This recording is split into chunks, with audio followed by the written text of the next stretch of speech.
Financial खतरनाक जैसे inflation से टैकल करने में आपको फाइनेंशियल प्लानिंग की ज़रूरी पड़ती है। और देखें तो जिस तरीके से स्पार्टन हम सबको सेफगार्ड करते हैं, उसी तरीके से फाइनेंशियल प्लानिंग वजह से आप तो आपका फाइनेंशियल चैलेंजेस से आपको डिफेंड भी कर सकेंगे। और देखें तो आपको ड्रीम्स और एस्पिरेशंस को एम्पावर करने में भी फाइनेंशियल प्लानिंग तो एक महत्वपूर्ण रोल प्ले करते हैं। SBI Life Saral Swadhan plus तो इसी तरह क्लेम कर दिया जाता है कि ये तो आपका ड्रीम्स अचीव करने में भी मदद कर दिया जाते हैं, और उसी तरीके से आपको अनसर्टेनिटी से बचने में भी ये तो ज़्यादा मदद कर दिया जाते हैं। आज यह वीडियो में हम SBI Life Saral Swadhan Plus plan के बारे में इन डेप्थ एनालिसिस करते हैं और देखें कि SBI Life Saral Swadhan Plus plan खरीदना एक अच्छा चॉइस हो सकेंगे या नहीं। चलो वीडियो शुरू करते हैं। हेलो दोस्तों, welcome to Holistic Investment dot in YouTube channel. अब ये S B I Life Saral Swadhan Plus plan होते हैं कि रिटर्न ऑफ प्रीमियम होने वाले individual non link non participating life insurance saving product. अब पहले इसकी की फीचर्स के बारे में हम बात करते हैं। इसमें आसानी से लाइफ इंश्योरेंस कवर तो दे दिया जाते हैं। इसमें इन्वेस्टर अगर वो चाहते हैं तो रेगुलरली प्रीमियम पे कर सकेंगे और लिमिटेड पीरियड के लिए भी प्रीमियम पे कर सकेंगे, और वो होते कि 7, 10 और की 15 ईयर्स। इसमें देख तो इन्वेस्टर के लिए पॉलिसी टर्म चुनने में भी फ्लेक्सिबिलिटी तो दे दिया जाता है। इसमें इन्वेस्टर तो 10 से 30 ईयर्स तक पॉलिसी टर्म को चुन कर सकेंगे, और मैच्योरिटी बेनिफिट के नाम पर 100% ऑफ द टोटल प्रीमियम तो वापस दे दिया जाते हैं। अब यह S B I Life Saral Swadhan Plus plan में दो बेनिफिट तो दे दिया जाता है। पहले होते हैं कि डेथ बेनिफिट, दूसरे होते हैं कि मैच्योरिटी बेनिफिट। डेथ बेनिफिट, अगर पॉलिसी होल्डर अचानक से मौत हो गया तो नॉमिनी के लिए डेथ बेनिफिट होते हैं कि हायर ऑफ द फॉलोइंग हो सकते हैं कि बेसिक सम अश्योर्ड और कि 11 times of the annualise premium और कि 105% of the total premium paid. दूसरे होते हैं कि मैच्योरिटी बेनिफिट, अगर पॉलिसी होल्डर पॉलिसी टेन्योर के बाद सर्वाइव कर दिया जाता है तो उसके लिए 100% ऑफ द टोटल प्रीमियम तो मैच्योरिटी बेनिफिट के नाम पर लमसम रूप में वापस दे दिया जाता है। अब ये S B I Life Saral Swadhan Plus चुनने वाले इन्वेस्टर के लिए क्या क्या फ़ायदा मिलते हैं इसमें देखें तो इन्वेस्टर तो उसका policy term, premium paying term और प्रीमियम पेइंग फ्रीक्वेंसी उसका कन्वीनियंस पर ध्यान रखकर ऑटो चुन कर सकेंगे। एडवांटेजेस की तरफ आपको ये S B I Life Saral Swadhan Plus plan में होने वाले पोटेंशियल ड्रॉबैक्स के बारे में भी जानकारी लेने की ज़रूरी पड़ती है।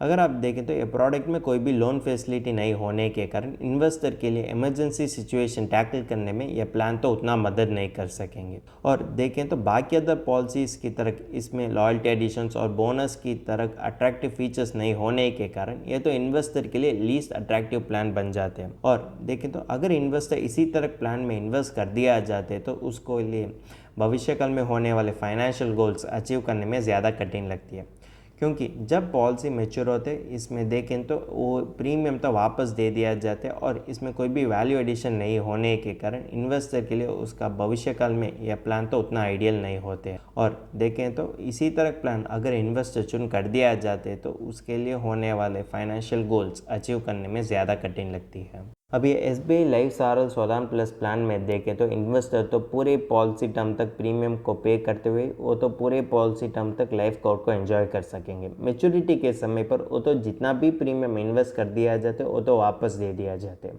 और इसमें कोई भी बोनस और वैल्यू एडिशन नहीं होने के कारण इन्वेस्टर के लिए इसमें होने वाले इंटरनल रेट ऑफ रिटर्न होते हैं कि 0। अब इसको अच्छा तरीके से समझने के लिए अब हम देखेंगे एक उदाहरण। इसमें एक आदमी होते हैं कि 40 ईयर्स ओल्ड और उन्होंने S B I Life Saral Swadhan Plus plan को खरीद कर दिया जाता है, और उसका सम अश्योर्ड होते हैं कि 50 लाख, और वो तो 65 ईयर्स तक लाइफ कवर को ऑप्ट कर दिया जाता है, जिसके वजह से वो करने वाले एनुअल खर्च होते हैं कि 62,600। अगर इन्वेस्टर तो 25 ईयर्स तक सर्वाइव कर दिया जाते तो वो इन्वेस्ट करने वाले टोटल इन्वेस्टमेंट प्रीमियम होते हैं कि 10.65 लाख, और देखें तो यह सब तो वापस दे दिया जाता है मैच्योरिटी के समय पर।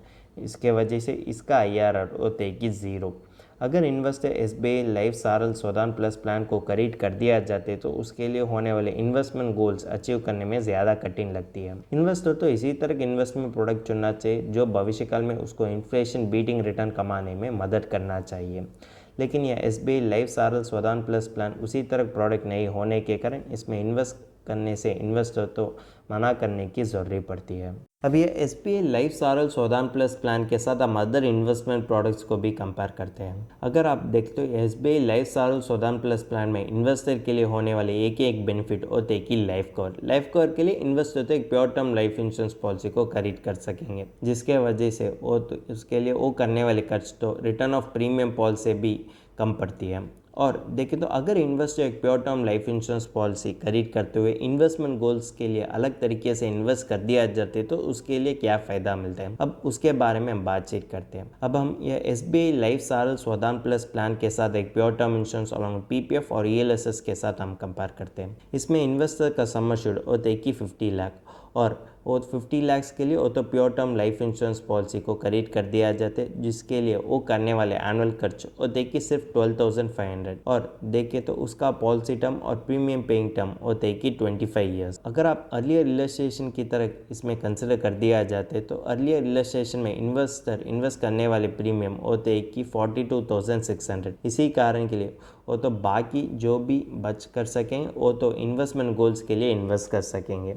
और देखें तो जब इन्वेस्टर तो pure term life insurance policy को खरीद कर दिया जाते तो वो तो 30,000 को बच भी कर सकेंगे, और वो 30,000 को अगर वो तो जिस इन्वेस्टमेंट व्हीकल में इन्वेस्ट करना चाहते उस इन्वेस्टमेंट व्हीकल में इन्वेस्ट कर सकेंगे। अब जो इन्वेस्टर PPF अकाउंट में इन्वेस्ट कर दिया जाते उसके लिए होने वाले फाइनल मैच्योरिटी वैल्यू होते कि 20.68 लाख। अब जो इन्वेस्टर प्योर टर्म इंश्योरेंस के साथ PPF इन्वेस्टमेंट कॉम्बो चुन कर दिया जाते उसके लिए होने वाले IRR होते कि 4.79%। यह तो इन्फ्लेशन रेट से भी कम पड़ती है। लेकिन जब आप ये SBI Life Saral Swadhan Plus plan के साथ कंपेयर कर दिया जाते हैं तो ये SBI Life Saral Swadhan Plus plan में देखें तो 25 ईयर्स अंतिम पर उसका प्रीमियम ही वापस देने के कारण यह तो इन्वेस्टर के लिए थोड़ा सा इन्वेस्टमेंट गोल्स के लिए ये PPF कॉम्बो तो मदद कर दिया जाते हैं। और जो इन्वेस्टर ELSS फंड में इन्वेस्ट कर दिया जाते हैं तो रिडम्पशन के समय पर वो तो कैपिटल गेन टैक्स देने की ज़रूरत पड़ती है, जिसके कारण उसके लिए होने वाले आफ्टर टैक्स मैच्योरिटी वैल्यू होते हैं कि 41.31 लाख। अब जो इन्वेस्टर एक pure term life insurance policy के साथ ELSS कॉम्बो चुन कर दिया जाते उसके लिए होने वाले पोस्ट टैक्स रिटर्न और पोस्ट टैक्स IRR होते हैं कि 9.31%। अगर आप देखें तो यह तो 25 ईयर्स अंतिम पर इन्वेस्टर के लिए ज़्यादा अच्छा तरीके से उसका फाइनेंशियल गोल्स अचीव करने में मदद कर दिया जाते हैं। अब ये SBI Life Saral Swadhan Plus plan में इन्वेस्टर के लिए लाइफ कवर बेनिफिट ही होते हैं, लेकिन उसका इन्वेस्टमेंट गोल्स अचीव करने में यह प्लान तो ज़्यादा बेकार होते हैं। अगर इन्वेस्टर लाइफ कवर के बारे में सोचते हैं तो वो तो जो इंश्योरेंस पॉलिसी उसके लिए एडिक्वेट लाइफ कवर दे दिया जाता है उस पर भी वो तो ज़्यादा ध्यान देने की ज़रूरत पड़ती है, और वो तो उसी तरह लाइफ इंश्योरेंस प्रोडक्ट को चुनना चाहिए, और इन्वेस्टमेंट गोल्स के लिए वो तो अलग तरीके का इन्वेस्टमेंट व्हीकल को चुनना चाहिए। हमने अब तक ये SBI Life Saral Swadhan Plus plan के बारे में इन एंड आउट देख लिया। अब समय आ गया कि इसका फाइनल वर्डिक्ट देखने के लिए। अब ये SBI Life Saral Swadhan Plus plan में इन्वेस्टर के लिए लाइफ कवर बेनिफिट तो दे दिया जाता है, लेकिन उसके लिए वो करने वाले खर्च तो ज़्यादा महंगा होते हैं। अगर इन्वेस्टर यह महंगा खर्च करने के बावजूद अगर देखें तो वो तो pure term life insurance policy को खरीद कर सकेंगे, जिसके वजह से उसके लिए कम खर्च में एडिक्वेट लाइफ कवर भी मिलते हैं। और देखें तो इन्वेस्टर तो इन्वेस्टमेंट गोल्स के लिए अलग तरीके का इन्वेस्टमेंट व्हीकल में इन्वेस्ट करने की ज़रूरत पड़ती है, जिसके वजह से उसके लिए इन्वेस्टमेंट गोल्स अचीव करने में ज़्यादा आसानी लगती है। इन्वेस्टर तो उसका रिस्क प्रोफाइल और देखे तो उसका इन्वेस्टमेंट गोल्स पर ध्यान रखकर इन्वेस्टमेंट व्हीकल को चुनना चाहिए। अगर आप एज इन्वेस्टर के लिए इन्वेस्टमेंट व्हीकल चुनने के बारे में कोई भी मुश्किल पड़ती है तो आप तो फाइनेंशियल प्लानर को अप्रोच कर सकेंगे। फाइनेंशियल प्लानर तो आपका इन्वेस्टमेंट गोल्स पर ध्यान रखकर एक कस्टमाइज फाइनेंशियल प्लान बनाने में मदद कर दिया जाते हैं, जो कस्टमाइज फाइनेंशियल प्लान आपको फाइनेंशियल गोल्स अचीव करने में ज़्यादा मदद कर सकेंगे। अगर आपको SBI Life Saral Swadhan Plus plan के बारे में फर्दर एनालिसिस और डिटेल एनालिसिस इंग्लिश में पढ़ना चाहते हैं तो हमारा आर्टिकल पढ़ सकेंगे, और इस आर्टिकल का लिंक तो डिस्क्रिप्शन में दिया गया है। अगर तुमको इस टॉपिक में और कोई अदर फाइनेंस और इन्वेस्टमेंट रिलेटेड टॉपिक में संदेह है तो हमारा फाइनेंशियल एक्सपर्ट के साथ अपॉइंटमेंट बुक कर सकता है। अपॉइंटमेंट का लिंक डिस्क्रिप्शन में दिया गया है। और फिर इन्वेस्टमेंट के बारे में और फाइनेंस के बारे में तुमको ज़्यादा बताना चाहिए तो हमारा लाइव वेबिनार अटेंड कर दीजिए। वेबिनार का लिंक भी डिस्क्रिप्शन में दिया गया है। वेबिनार एब्सोल्युटली फ्री है। इस वीडियो तुमको पसंद है तो लाइक कर दीजिए, फ्रेंड्स के साथ शेयर कर दीजिए और ज़रूर सब्सक्राइब कर दीजिए। धन्यवाद।